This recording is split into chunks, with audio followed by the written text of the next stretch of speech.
Mental Health Monday On Radio City Talk. with Mick Coyle. Tackling the stigma. Radio City Talk. This is Radio City Talk, Liverpool Live. My name is Mick Coyle, and today is World Mental Health Day. And to coincide with the date, the government has revealed a series of measures to tackle the issue of poor mental health, including the appointment of a new suicide prevention minister and something else that's been long called for, more support for children in schools.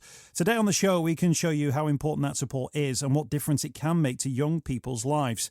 I've been speaking to a 15-year-old girl who has been self-harming since the age of just 6. She's been telling me her story, and we started by discussing how people view mental health overall. It's kind of in between, really, because obviously young people probably do have more of a sense about mental health, as it's mainly based on social media, so the older generations probably won't even get an idea of it. But yeah, I think younger people probably do have more of an open mind about mental health. Now, in terms of yourself, I've got here almost an essay that you wrote about mental health. Was it something which you were working on? Do you think, I need to write something down? Was it a school project? Did you just think, hang on, I need to get some of these ideas on a piece of paper? I wrote it for my English language exam, because on paper 2 you've got a speaking and listening, what you've got to do. So you have to write persuasive speech about something, and mental health is something I'm passionate about, not just because I suffer from it, but it's a massive topic that's obviously really serious and something needs to be done more about it. So I wrote it for English language, and it's a really eye-opening piece of writing, and we're going to hear some of it as well in regard to you being able to sort of talk us through it as well. There's loads of different issues raised within it as well. You've got a copy in front of you. I've got a copy myself as well, so you're a multi-published author officially now. Do you want to read us through maybe the opening paragraph to give us a sense of the themes, and then we'll touch on some of the themes within it. Take as long as you need. Take your time as well. There's no pressure on this at all. All right. This is something she put together for an English language paper, and she's going to do it on the radio for us. Imagine if society blamed people for being diagnosed with cancer. Just imagine claiming it was our life choices led to such a terrible disease. Horrifying, right? Imagine putting the added burden, that shame onto someone who is fighting for their life.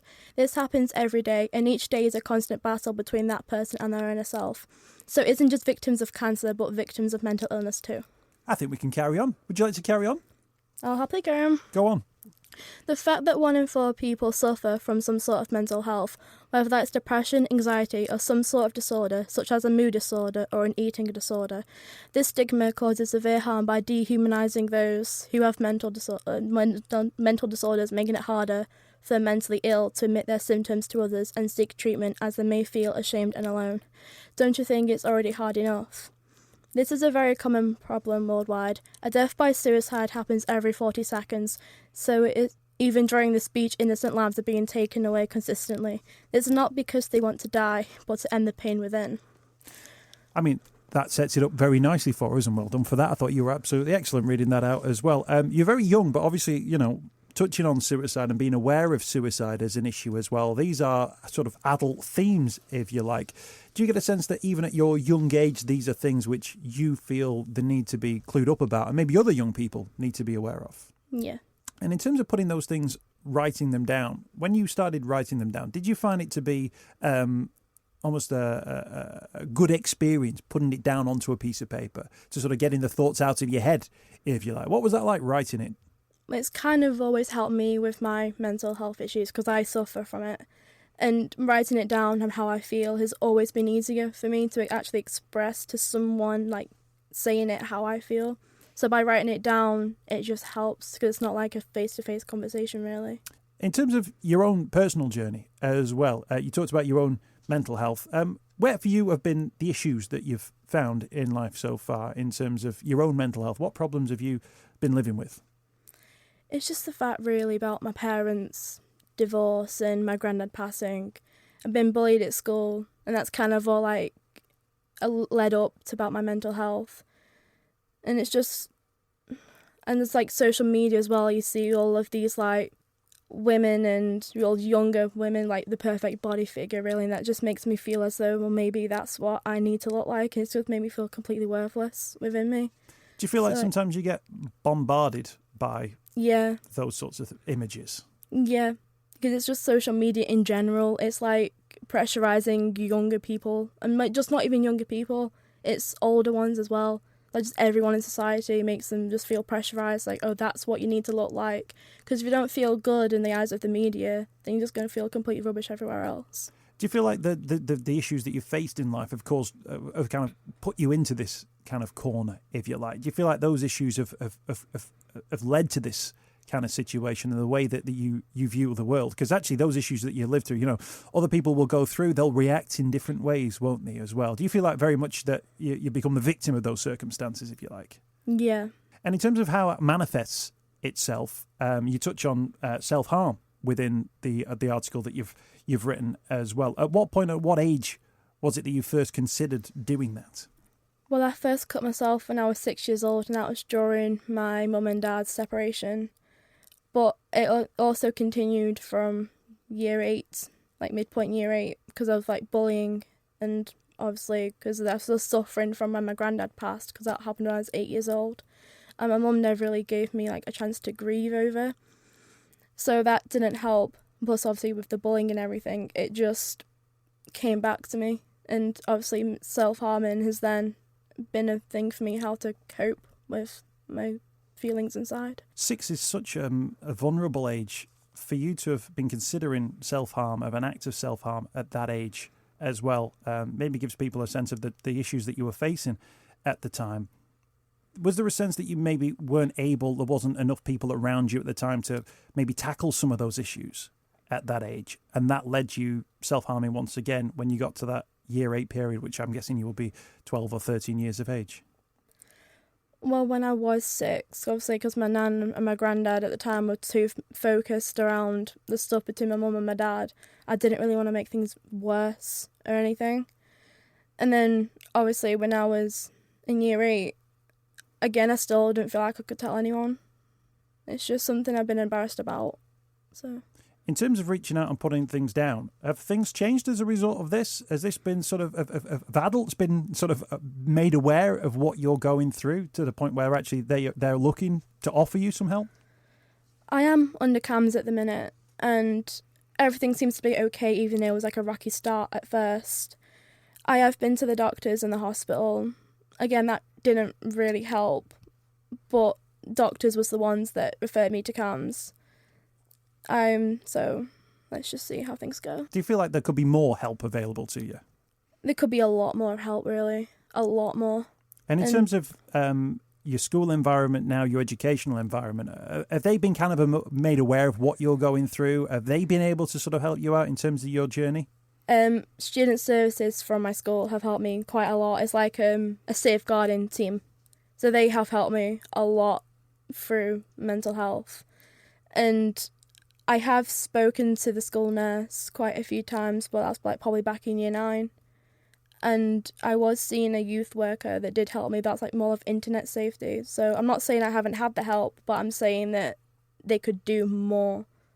And in terms as well of, you know, the situation that you found yourself in, I guess people might have been able to look at your situation and think, well, this particular person might be vulnerable because of their experiences.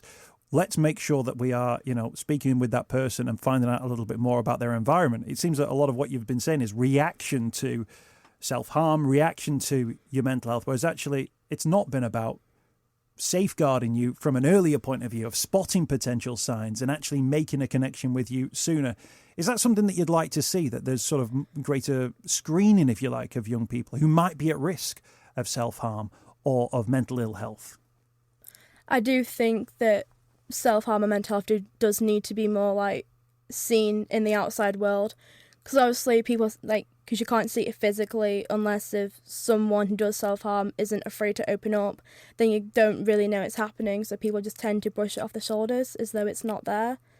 So maybe if like there was more like screening in the worldwide and people on social media helped or whatever, maybe celebrities even could come out and do stuff about mental health, then maybe it might be more of a topic there was talk about, and then people who do need the help might approach it a bit more. Yeah, and you wonder whether or not that's going to come from the social media companies, or whether or not it's going to come from the schools, or whether or not it's going to come from the government. But from what you're saying, it's quite clear it's got to come from from somebody. It's got to come from somewhere, just to start. And in terms of yourself, at the moment, you're in the CAM system, but obviously you're looking for more help as well. Is this something, your mental well-being, that you're looking to pursue?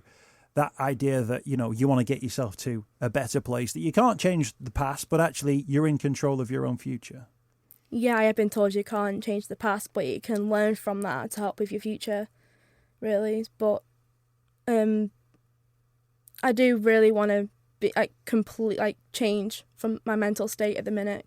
So probably when I'm older, I want to become a journalism, which I want to help more with mental health.